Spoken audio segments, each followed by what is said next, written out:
Hi everyone, Shadab Hussain here from the AI Files. Today I have an honor of hosting one of our esteemed guests here for a conversation. It's a series of conversation that we generally invite industry leaders and experts to talk about different topics. Husein Sharaf is the founder and CEO of Cloudforce, a Microsoft solutions partner helping enterprises and government organizations build secure, scalable cloud and AI solutions. He's a self-taught technologist who began his career at Booz Allen Hamilton at just 18. Hussein has spent over 2 decades at the intersection of cloud, AI, and mission critical system. He's an entrepreneur. Under his leadership, CloudForce has grown from a one-person startup into a fast-scaling company backed by Microsoft's venture fund M12. Hussein is also a Forbes Technology Council member and a passionate advocate for making advanced technology accessible, practical, and impactful, especially in highly regulated industries. Here with me is Hussein Sharaf. Let's welcome him to the conversation. Hello, Sen. How are you doing? I'm doing great, Shadab. How are you, my friend? There it is. Here's Sen. Thank you for joining today for this awesome conversation. And I've had a pleasure of working with you and your company in last a few years, and very impressed by the way the culture of your company, the way you lead the organization, the way your team works, and together we found actually a lot of successful programs working for the customer. So it's been an honor, and it's a pleasure here again to have you for this conversation. I appreciate you having me. Thanks for inviting me to join. Perfect. So let's get started. Today, what we will do is, and we have some questions for you. Of course, first of all, let me start with tell me about yourself and your founding journey. Where did you start, and how did you end up here? Yeah, I mean, I think I get that question a lot, and the I think expected answer is always like, I had some amazing forethought or vision on the future, but I think the truth is that my story in getting to where I am was born out of mostly just my own frustration with some of the work that I was doing. So I started very early on in consulting, as you mentioned, at Booz Allen. And then I went on to work for a number of large federal agencies in the DC area, which is where I was born and raised. And I spent a lot of time in data centers. This was 20 years ago. Cloud was not a thing. The data center was pretty much where all infrastructure lived, and it's not a fun place to work. It's a very interesting place to work, and I learned a ton. But like just in terms of like being in a data center, it's not a great experience. It's cold. It's really loud. It is very sterile, very bright fluorescent lights 24/7. There's no windows. You're not allowed to eat in there. You're not allowed to take even like a glass of water in there. So it's not a very like fun, hospitable place to work. And so, the first time I touched cloud technology, it was like the aha moment of like nobody is going to want to do this data center stuff anymore besides Microsoft, Amazon, Google, Oracle, etc. Like they can run all the data centers. Nobody else is going to want to do that anymore. And so I think I was pretty early on. This was like 15 or so years ago. And most people did not understand cloud. They didn't trust cloud. They didn't want to move their infrastructure or their data somewhere where they couldn't touch it and push the buttons and see the blinky lights. But I just felt that having worked in that environment myself, I knew that there was no way that anyone could justify building and managing their own data centers if cloud really was going to allow them to do the stuff that I was doing in months, in hours instead, right? And from the comfort of their office or from their couch versus the cold, sterile environment of a data center. I think that realization is important. I mean, you sense that in the first moment that you actually came across. A lot of people took, I think, much longer time to actually realize where the future is headed. So that was the defining moment for you to convince that, okay, cloud is the right long-term bet. But then you have also, talked about some of the early resistance and finally getting that breakthrough, right? You were being told the cloud was delusional early on, and finally, how did you start winning the real customer trust? Yeah, I mean, I think I was in consulting, right? So my background is consulting, and I started Cloudforce as a consultancy. And I think the key thing in earning trust is really just being willing to tell the truth, even when the truth is not what the customer wants to hear. So oftentimes early on, every vendor was out there trying to sell cloud and trying to paint cloud as the perfect solution for every problem, regardless of the problem. which is kind of similar to what the way AI is being sold today, right? But being the one who can tell a CIO or a CISO, like, actually, that's not a good idea, and here's why, and like, there's other ways of approaching this problem. And cloud is not the magic bullet and that magic solution for every issue. I think that earned trust early on, and even if the answer was, um, you know, we're not going to do a cloud migration, we're not going to do a cloud transformation project. Those same CIOs became advocates for me to introduce me to other folks. So like the first, really like almost the first 10 years of the business was all referral based. I had no sales team. I had no marketing. I had, no advertising. It was really just, I did good work for a handful of folks and those folks told other folks. And, um, you know, when you're honest with people and you tell them exactly what's realistic and what's not, and then when the project is done, they can look back and say, yeah, actually that's pretty much how this worked out. Like what they said was going to happen happened. Then the trust is sort of inherent, right? Like you did exactly what you said you were going to do, and you didn't tell or sell something that was unrealistic to deliver. I think that's a good old fashioned way of doing the business. But is it fast enough generally? I mean, like this word of mouth, of course, helps and gets you the real customer relations and trust. But isn't it too slow? Don't you take like huge marketing campaigns and make some bold and tall promises? Yeah, I mean, I think it's different when you're selling services versus product, right? Like if you're a services business and you're not, venture or investor backed, you can grow slowly and organically without, imploding. And I think that's a good way to grow if you're, building a services business, which is how Cloudforce started. If you're building a product, it's very different, right? You need marketing, you need advertising, you need go to market, you need all these things. And even if you have like product led growth because your customers love your product, um, eventually you're going to get to a tipping point where you need more horsepower, especially if you're taking outside investment, which we've recently done. So, now we have a full sales team and we have a marketing engine, and we're building all sorts of things to get in front of more customers that we didn't previously have. Tell me about a little bit more about your leadership philosophy, Hussein. You have described Cloudforce as an underdog with a strong engineering culture. So, how do you preserve that mindset as the company scales? Right, you talked about the external funding. Your company is growing. How do you preserve that kind of culture? Yeah, I mean, I think the best way to preserve it is to make it true, right? Like, and the best way to do that is to compete in arenas where you're not the behemoth, right? And you don't have the resources of the behemoth. So, in consulting, we were competing against the Deloittes and Accentures and really big orgs, and winning, right? And that not only felt good for everyone here to really believe that we could compete against the Goliaths and win, but I think it also impacted how we deliver services too, right? Like I think we always felt like we needed to go above and beyond and deliver a much better product than those large competitors to continue to win and prove our value and make the customer really feel like they made the right choice, even if that choice felt like a risk in that moment. Because the old adage, you never get fired for hiring IBM, right? Like you could get fired for hiring Cloudforce if no one's ever heard of us. So like we have to work that much harder to make sure the customer feels good about their choice. But I think today, we're competing against frontier labs with billions of dollars of investment that are raising billions more. And in many cases, we're cooperating, but we're also competing and we're winning. And so I think the best way to keep that underdog mentality is to continue to fight the big dogs and punch above our weight, and never over resource anything, because that doesn't necessarily lead to a better outcome for the customer. I think tight teams can deliver outsized results. And Hussein, I've worked with your teams in commercial industries, but then I know that Cloudforce actually built AI and apps for the government, healthcare, and education, right?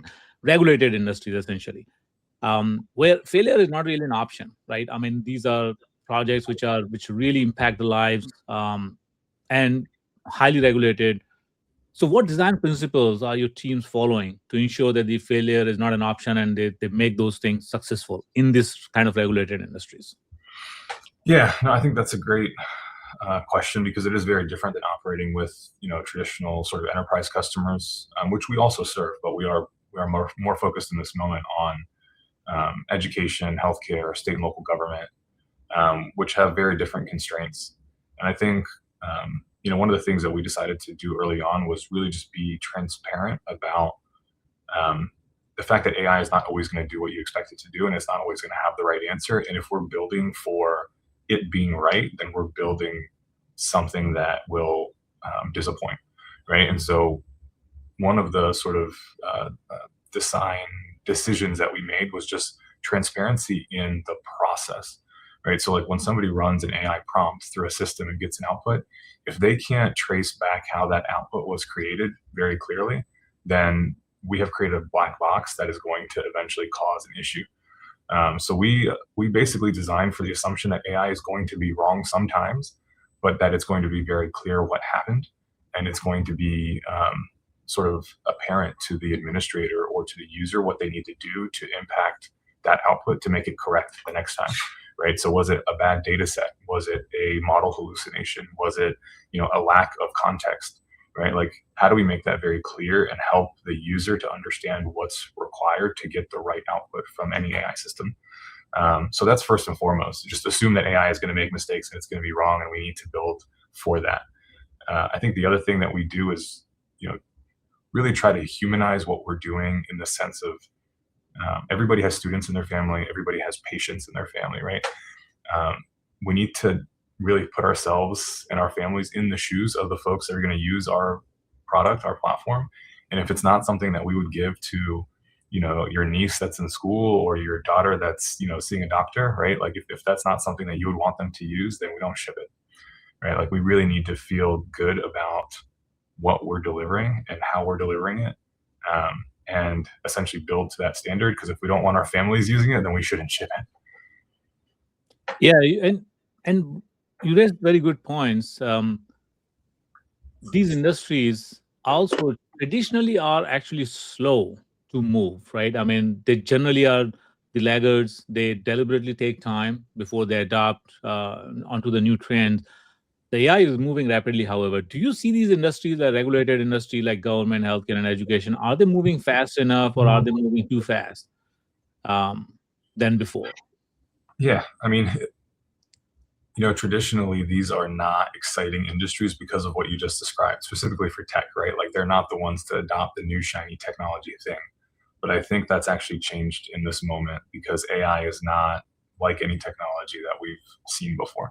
And specifically, in education, AI threatens the business model of education, right? And so I think smart people that we work with and we work for understand that and understand that they can't kind of sit on their hands and just wait and see because students have choice, right? And um, it's going to be hard to make the argument that AI can't do a better job in some sense of helping them to advance their knowledge and thinking around a particular domain if the university hasn't embraced AI to help the student accelerate, right, within the context of that institution, right? So I think it has caused educators in particular to really stand up and say, we need to move and we need to move quickly and we need to move more quickly than we're used to moving because this is important and we're either going to get ahead of it or we're going to get left behind. And so I think that is exciting for us, obviously, as technologists, but it's also, it's also a bit scary because these are not folks that are used to doing very rapid technology implementations and understanding like how best to then take that rapid change and prepare the people that use the technology to make changes in how they work, right? So things like change management and training and adoption and strategic communications and workshops and all the things that you have to do to get people to really use a new technology are things that they're having to not necessarily learn. It's really just learn how to do these things very rapidly and very intentionally to deliver this technology and deliver the capabilities to their user audiences, which are varied, right? It's not just staff; it's also faculty, it's researchers, it's students in the hospital, it's clinicians, it's patients, it's all the operations folks that make sure that insurance claims get paid on time. Like there's all these different audiences with different use cases, and they each have different ways of working that can be accelerated with AI. And thankfully, because we have experience as consultants, we can not only help with a product and a platform that makes it safe and secure and delightful to use, but also with the people side of change management and making sure that there's a very intentional plan for making the technology usable for those folks. Cool. Yeah, I mean, I think you rightly said these industries, like one of the company is Chegg, right? I mean, I think in just 2 years since the Gen AI came, it's actually already dead, right? It's a company that used to help with the homework, to the students, and now people are using Chat GPT and other AI tools directly, and it's all practically dead. It used to be, I think, $200 per stock, and now it's 99 cents. So it's 2 years is a long time. So yeah, these industries also need to move faster. Now let's talk about this adoption. You also touched upon it briefly, and I want to dig a little bit deeper into that. um, you talked about making AI usable, basically, and for everybody, for non-technical users especially as well, because that's where the adoption drives. And I think right now the biggest challenge that AI companies or and everybody is facing is really ensuring that it is being adopted. Um, what separates the AI tools or apps that get adopted from those that stall after the pilots?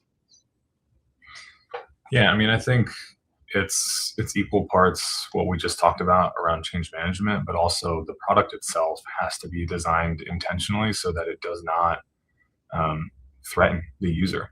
I think there's a lot of tools that are being positioned in the wrong way, in that they're essentially it's almost like positioning something that's going to help you until it replaces you, right? Like help this thing build an agent that does everything you do so that it can do it better, and then all of a sudden we don't need you anymore.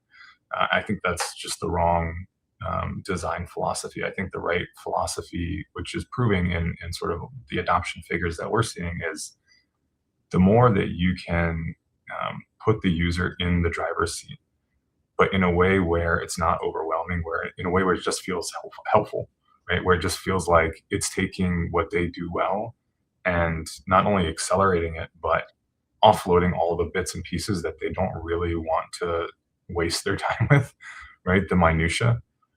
Things like, I need to take data from these three different places and organize them into a spreadsheet in a very specific way, right? Like that's work that nobody wants to spend an hour doing. And if you can do it with our platform in 30 seconds, like that makes the user still feel like they're empowered to do the things that only they can do, and offloads the bits that just reduces the amount of time that they can spend on the stuff that is value creating. And so I think it's not only how we talk about it and how we train folks, but it's also it's embedded in the product itself. Like how we design the product needs to sort of implicitly make the user feel like they're in control and that they never hit a wall, right? Like they can go in anytime and have a task in mind, and they hopefully 100% of the time or 95% of the time they get to their end goal without hitting a wall of, oh, you ran out of tokens, or you're using the wrong model, or sorry, the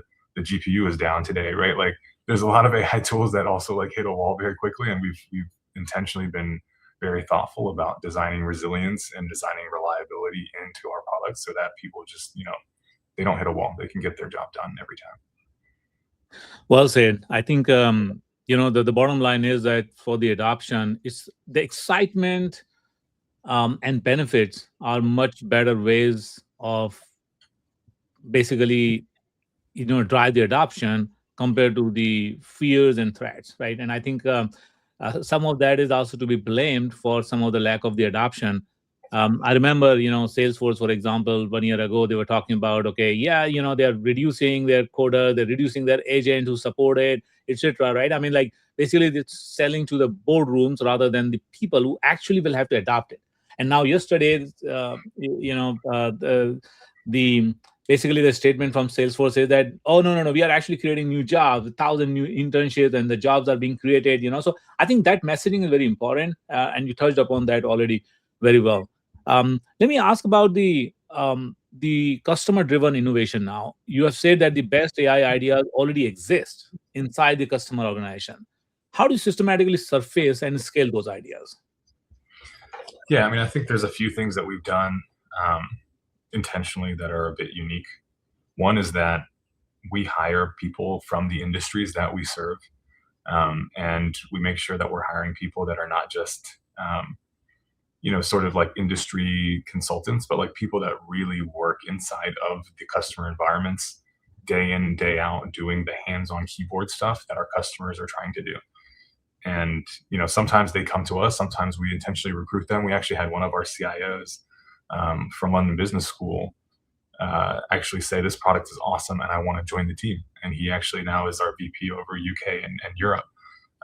But he had very, intimate firsthand knowledge of what it takes to deploy enterprise-wide systems in a university for years that he had already done that job. And so he brought with him insights of like, here are the actual pain points that my users care about, not the stuff that's on the headlines, not the stuff that is really flashy, but like these are like the day-to-day mundane things that if we could just do better, people would not only be happy and adopt, but like um, they would refuse to let a platform go that took these mundane, annoying, repetitive things off their plate. So that's one thing is like, you really need to get inside the head of the user, and the best way is to have a few of them on your staff. I think the other thing is just not being so narrow in a specific use case or like a point solution. I think a lot of the early AI sort of companies and startups focused on a very narrow point solution for one particular use case or one particular audience. And while that may be useful, I think that um, we took a bit of a different approach by building a platform where other people can build. Right. So, like, essentially, what we've done is created a toolbox that is very simple for people to just grab Legos and put the Legos together and make something that works for them in whatever shape, fits their particular needs. And then we go back and see what they've built. Right. So, every month we have a customer advisory board. I mean, outside of that cab, we spend a ton of time with customers, but that cab is also a great place for us to highlight like the most interesting thing we've seen a customer build on our platform in the last month in front of every other customer that's just like them, right? So every month we have a customer that says, okay, well, this is a problem we were facing with admissions in our university. And here's how we solved it with these three agents and an orchestrator on top that actually reduces the time it took from, 3 days to 30 minutes, right? I think, giving folks the tools and letting them, essentially play with those tools in an environment that's safe and secure and governed so that they feel comfortable building things and then coming back around and really understanding what was the problem they were looking to solve and what were the outcomes that they ultimately drove with what they built.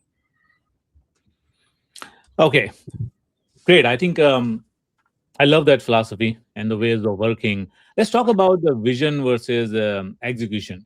So, as a CEO who has already pivoted multiple times, right? You have demonstrated that you are willing to change the course when you have to, when you are feeling the conviction in the new course of the direction. How do you decide, however, when to stay the course versus making a strategic shift? Yeah, I mean, I think with the pace that AI is shifting and perceptions and preferences are shifting, that question has probably never been more relevant. I think that it is both a really exciting time to build something and a terrifying time at the same time because you can have like the best idea in the world and know that something is going to work and resonate, and then you wake up the next morning and there's a big announcement from one of the labs, and that just completely changes the entire paradigm of what creates value. And so I think there are some big bets that you have to make, which are more fundamental things. Like, we're going to achieve HIPAA compliance and SOC 2 compliance, and we're going to, build a platform that's architected in a very particular way for these highly regulated customers. But then things like specific features, specific capabilities, specific use cases, you have to be willing to pivot on a dime because otherwise the models will just eat your lunch, right? Things that we thought these models were not capable of a year ago or even 6 months ago, we have now realized, entire companies are being swallowed up by just the capabilities of the models getting that much better, that much faster. And so I think not being overly in love with or married to your ideas. Every morning I wake up and I go to, we have a gym in our office, and I Peloton, and that's where a lot of my product ideas come to me. Is like it's almost like meditation. and then I'm like, I just wish I could do this one specific thing, and that's, I think, where a lot of our product sort of features and roadmap comes from. But at the same time, um, it's not a place where I get stuck on something to say, okay, well, actually, that was a great idea a week ago, but now it doesn't make as much sense, and I still think we should build that. I tell our team, like, just forget that thing; it's not relevant anymore. I don't want you wasting time on something that people aren't going to use or is already superseded by something else. So having the humility to say, um, I was wrong, or it's just no longer relevant. Good answer. I knew that it was more than a coin toss, before you decide on changing the direction. Great. So let's talk about the one of the direction that you have taken is the Microsoft first strategy. You're deeply aligned with the Microsoft ecosystem. What advantage does that focus give your customers, and what trade-offs come with it? Yeah, I mean, I think that um, there's both benefits and drawbacks to any sort of relationship. And I think for us, the benefits of being sort of a one hyperscaler company far outweigh any potential drawbacks. And it's mainly just because everybody wants to say that you can be like cloud agnostic, right? And anyone that's worked in the industry as an engineer, hands on keyboard, knows that it's an easy thing to say, and it's almost an impossible thing to do, because every cloud has its own unique sort of capabilities, patterns, proprietary technologies that don't exist on the other clouds. And so if you build for all of them, you almost by definition are not taking advantage of the unique capabilities of any of them, right? You just build this thing in a container that can go anywhere. That's great. But like, there's some really unique things, not only about, the Azure platform, but similarly for AWS and GCP, like there's some really unique, really useful services there, but you can't take advantage of them if you want to do everything for everyone. And so we decided that for our customer base, and especially highly regulated customers, the Microsoft platform just had way more services that aligned with their thought process around security and compliance and governance and identity and all these like things that people feel like are so boring but are really important. And so we went all in with Microsoft, and to be honest, it has earned us, a lot of trust from customers, and has enabled us to go really deep with Microsoft's services in a way that we would not have been able to do had we been, the cloud agnostic company. And so while I do think, our platform brings models in from every hyperscaler, so you can bring Gemini in from GCP, or you can bring, specific AWS models in from AWS, but the core of the platform lives on Azure, and I think that has enabled us to do some really unique things that we wouldn't have been able to do otherwise. Makes sense. I think it's always a traditional depth versus breadth kind of debate, and I would say the depth generally wins. Anyway, let's talk about since we talked about the Microsoft, and today there's an announcement between Amazon and OpenAI, and yesterday Microsoft also talked about how the partnership with OpenAI is evolving. Basically, the exclusive grip that Microsoft had on OpenAI has ended, and now they will be allowing basically the OpenAI models to also be hosted within AWS. And Amazon just announced today that they will be available in limited preview already.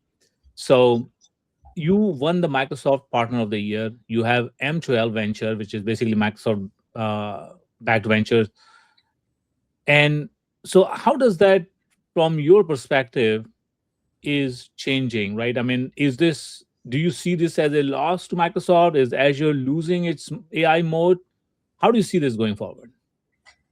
Yeah, I mean, I think early on it was clear that the relationship between Microsoft and OpenAI was a unique differentiator, specifically for Microsoft, but really for OpenAI as well. They both had a lot to benefit from the relationship and the exclusivity. For us, it also, helped us with our story around why we chose Azure as our core sort of platform. Is everybody wanted the OpenAI models above all else, especially after ChatGPT sort of hit the scene. But I think the AI landscape of today is very different than the AI landscape of 2 or 3 years ago. And I'm actually really encouraged by the fact that there is more competition than people expected, right? Like I don't think anybody expected that Anthropic could not only catch up to OpenAI but actually surpass OpenAI in a lot of ways. And I think that's good. I think it's good for it's good for the consumer and it's good for the businesses that use these models, because what happens is, um, the price is coming down, the capabilities are going up, and people have choice, right? And the fact that they have choice puts more sort of onus and responsibility on the labs to not only have better models for a reasonable price, but also to do things the right way in terms of their honesty, integrity, sort of privacy and security, data sovereignty, all these things that they don't necessarily want to spend their time or money doing, they have to do because the user and the companies that pay them have a lot of choices, and they don't. It's not necessarily a one horse race. So all of that to say, I think the fact that you can get Claude on Azure is awesome, and we have a lot of customers that have started leaning much more heavily on Anthropic's models, and the fact that it's all in their Azure environment makes it much easier from a security and compliance sort of perspective.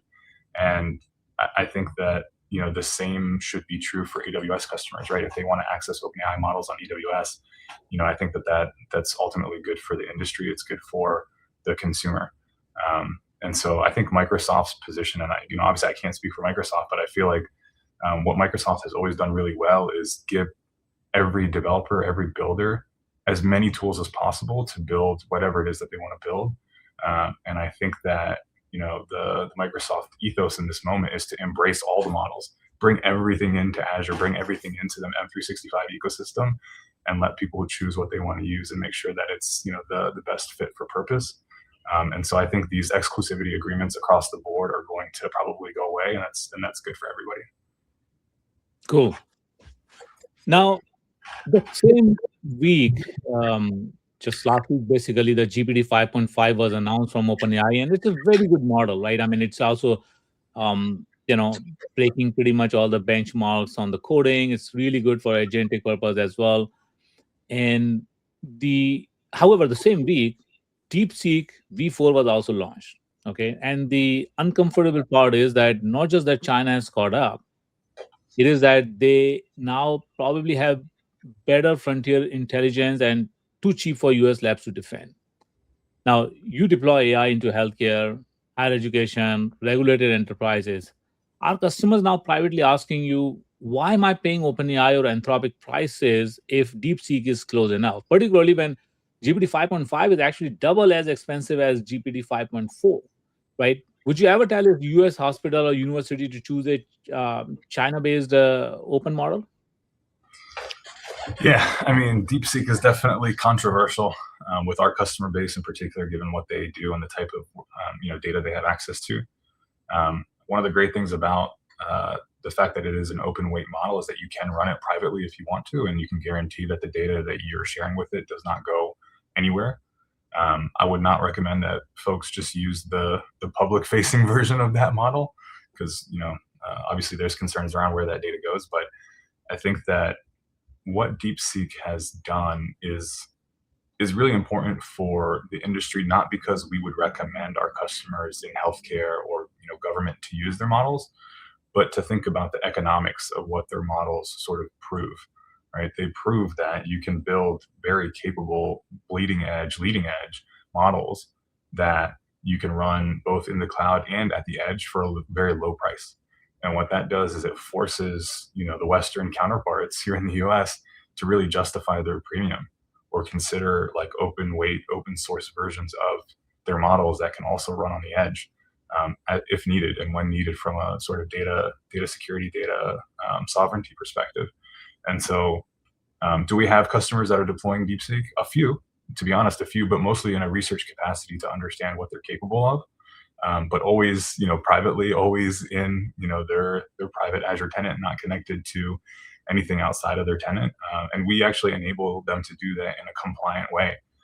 So I think the concern is more around perception of using DeepSeek versus the actual data security issues around using it privately. But ultimately, I think what matters is the economic question is forcing everybody to really, again, justify their premium price.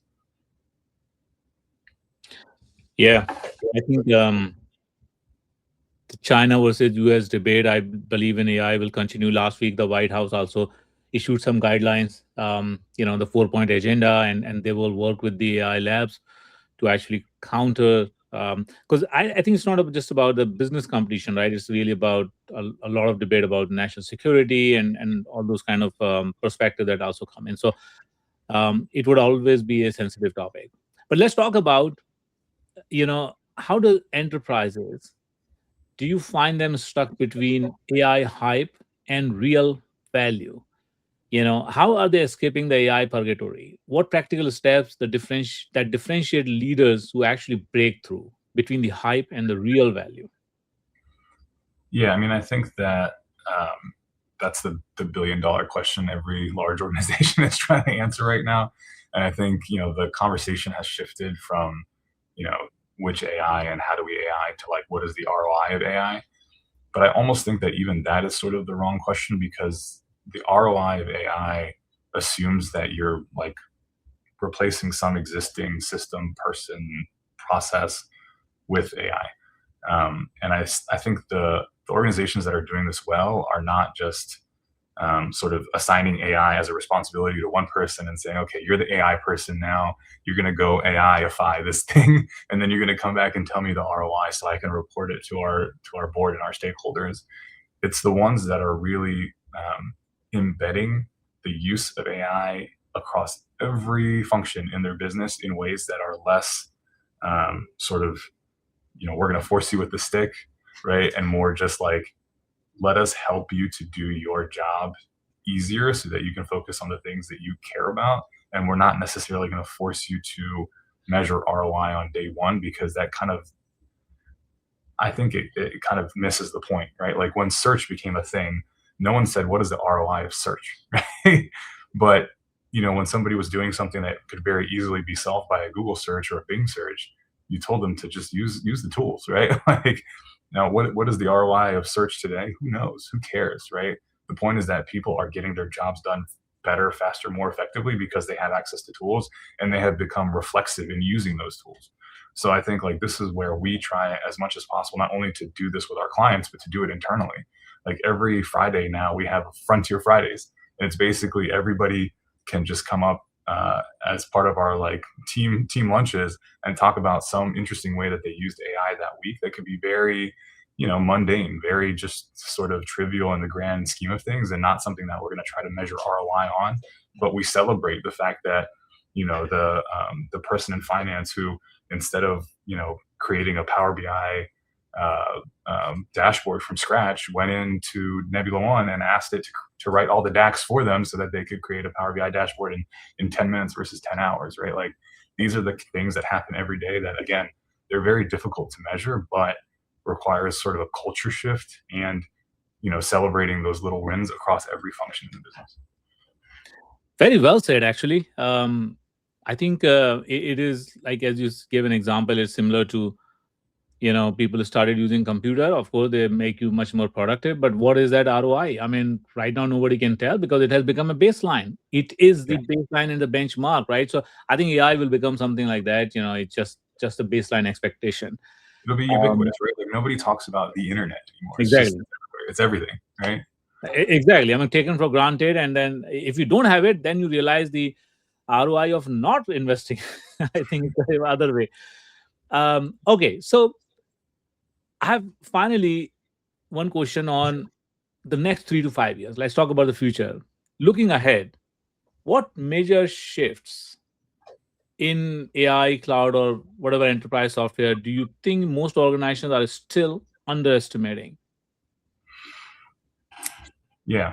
I mean, I think there's a few things that a lot of folks are not really thinking about yet or not thinking about deeply enough.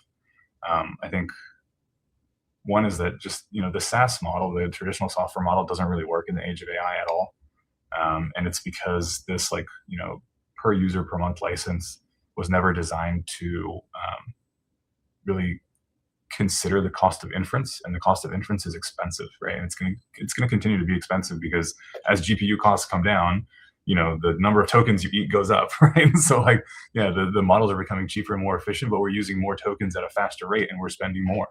And so I think to account for that in like you're going to pay X dollars per user per month just doesn't really work. And so I think that most SaaS companies are not ready for that.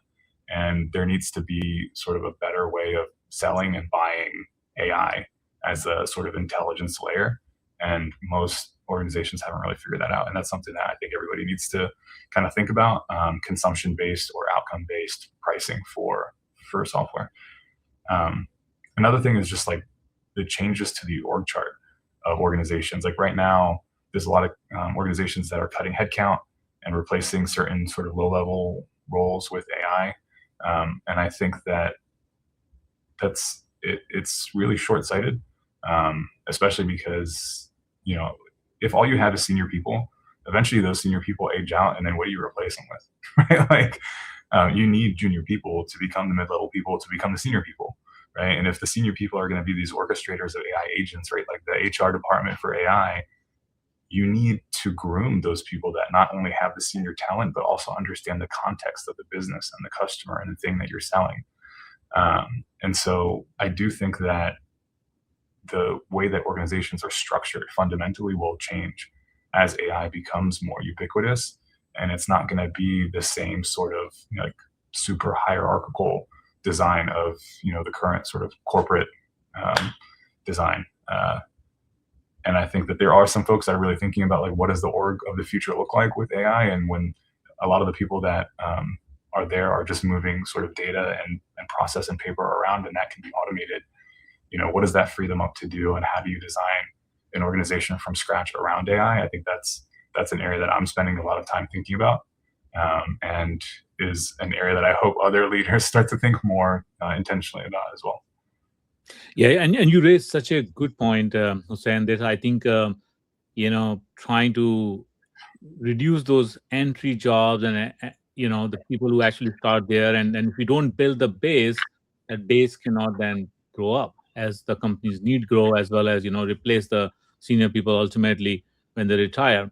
And this is there is a big debate going on about this, right? I mean, there are internships which are kind of disappearing. The Gen Zs are not finding the entry level job that they wanted. There is a huge problem going on that, right? How do they even enter the workforce as a entrepreneur yourself, as somebody who started very young, got that experience, and also somebody who runs the company? What are you doing about this kind of problem? How do you actually work with the young people who want to actually enter the workforce? Yeah, it's funny that you asked that question because I actually had lunch today with a young lady from University of Maryland. She's a master's student in data science, and she won a hackathon that we sponsored alongside Microsoft just a few weeks ago called BitCamp at UMD. Hmm. And she was asking sort of that same question of like, if you were me, what would you do, knowing that, like, you know, it's super competitive right now for internships for somebody like her coming out of a CS sort of major, and the cost pressure for her is going up, the salaries are going down because there's so much competition. And you know what I told her was, you need to start to index on potentially companies that you weren't considering. Whereas, like, you know, she may have wanted to go to, California and New York and work for one of the big flashy companies. And I'm like, you might want to consider companies that are smaller but growing fast, that no matter what are going to need, talent at all levels. You know, there's very self-serving because Cloudforce is exactly one of those. And like, you know, we're hiring more rapidly in this moment than we ever have. And that very much includes junior talent. Because for me, you know, it's not just the right thing to do, but also junior talent with AI, especially those that are coming up with more AI native skills, are going to be so much more valuable, so much more quickly than junior talent was 3 or 5 years ago without it. Right? They are learning faster. They are delivering outcomes, quickly, and they're understanding what they can uniquely do inside of our environment much more quickly because they have, an AI to lean on and to ask questions, and it has the context of our business and our product and our customers in it. And so I told her, listen, look, in a self-serving way, maybe like look at companies like Cloudforce and others that are, heavily focused on this AI lane, that are growing rapidly and need smart young people like her to join and to learn and to contribute and ultimately, hopefully, to stick around and grow. Yeah, and I would say that I truly admire the way you are working with the universities and the local communities in actually helping them, right? I mean, through these initiatives like hackathon or other education initiatives, you're basically developing the local communities. I think that's truly admirable. I've seen a lot of those initiatives that you often talk about. The other way, I would say, the way I judge any company is based on how happy their customers are and how happy their employees are. And I think I can say that, having worked with your team and customer, I can say that you're doing a great job. So um, I would say basically Cloudforce is leading the way, and it's an honor to have this conversation, Hussein. Thank you so much for the time that you had with us today. Shadab, again, thank you so much for having me. I appreciate all the kind words of support. It's been great working with you and your teams at Microsoft, and hope we can continue to partner with you. So thank you. Absolutely. Looking forward to it. Thank you, Sen. And everybody, if you have any questions, drop them in the comments when you see this video. And then I'm sure those Sen will revisit and answer some of the questions in the chat as well. Okay. Yeah, happy Thank to. you. And find me on LinkedIn if there's any folks that want to reach out. Absolutely. Thank you, Sen. Bye, everyone. Bye, Sen.